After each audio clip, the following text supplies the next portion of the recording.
In today's video, we will demonstrate to you how to use a 600 watts haze machine in a simple way. Let's get started.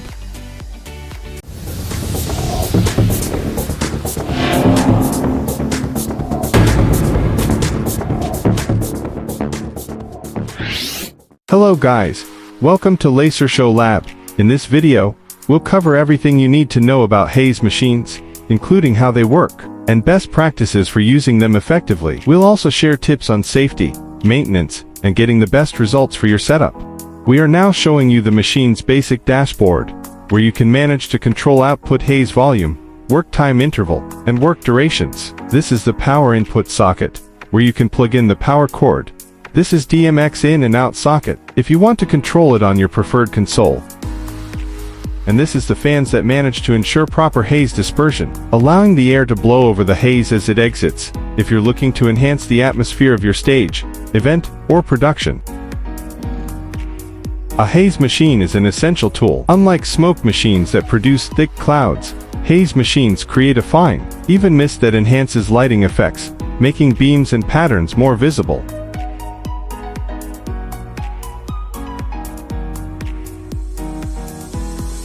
This is the filtered tube, where you can fill up a quality haze fluid, up to 3 liters maximum tank volume. The haze produce a much finer mist, that is almost invisible to the naked eye. They work by forcing a fluid through a heating element, which then vaporizes into a cloud of tiny particles, that hang in the air.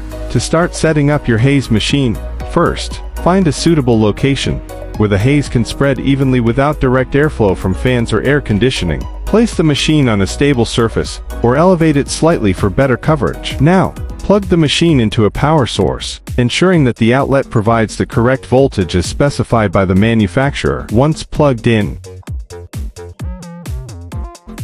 turn on the power switch and allow the machine to warm up. This can take a few minutes, depending on the model. Next, check the fluid reservoir, and ensure it is filled with the appropriate haze fluid. Always use the recommended fluid to prevent clogging or damage to the machine. Once the machine has finished heating up, adjust the output settings according to your needs. If your machine has a built-in fan, turn it on to help disperse the haze. If not, consider using an external fan for even distribution.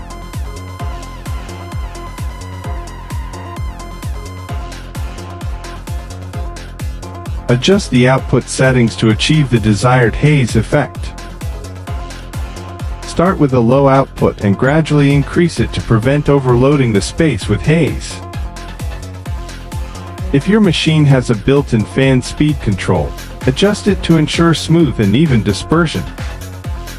For machines with a timer function, set intervals that maintain a consistent level of haze without creating excessive buildup.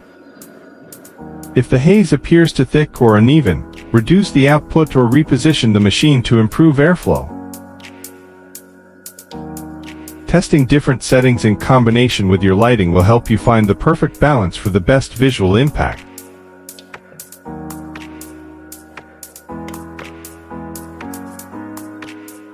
Now, trigger the machine using the onboard controls, releasing small bursts of haze to test the effect. Most haze machines come with onboard manual controls that allow you to adjust settings directly from the device. Typically, these controls include a power switch, a heat-up indicator, an output adjustment knob or button, and sometimes a fan speed control. Once the machine has heated up, you can manually activate the haze output by pressing a button or turning a dial to regulate the amount of haze released. Some models also feature a continuous mode for a steady flow, or a timed mode that releases haze in intervals. Adjusting these settings lets you fine-tune the density and spread of the haze to match your lighting and venue needs. A haze machine remote control offers convenient operation by allowing you to adjust settings from a distance, making it especially useful for live events and performances. Most remotes come with basic functions such as power on or off, output control, and timer settings.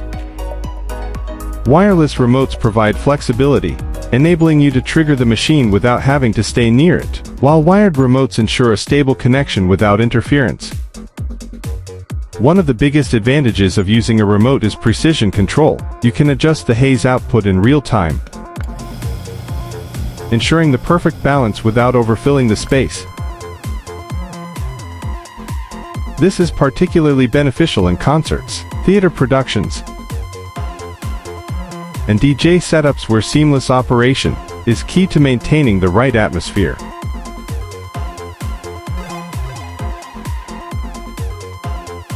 When setting up a haze machine, its physical placement is crucial for optimal performance. Many professional haze machines come with push wheels, making them easy to transport and position,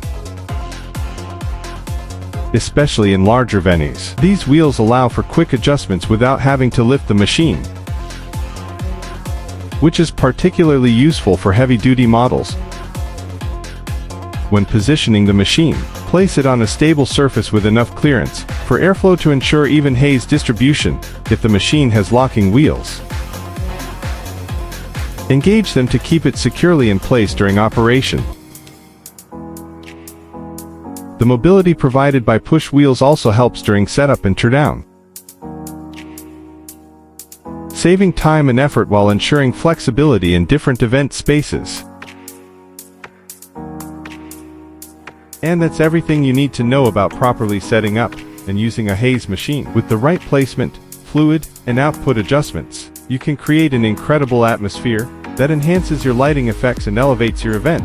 Whether you're using onboard controls or a remote, always test your settings to find the perfect balance for a smooth and professional-looking haze. Thanks for watching. If you found this video helpful, don't forget to like, share, and subscribe for more tips on stage and event production. Let us know in the comments if you have any questions or need more advice on using haze machines.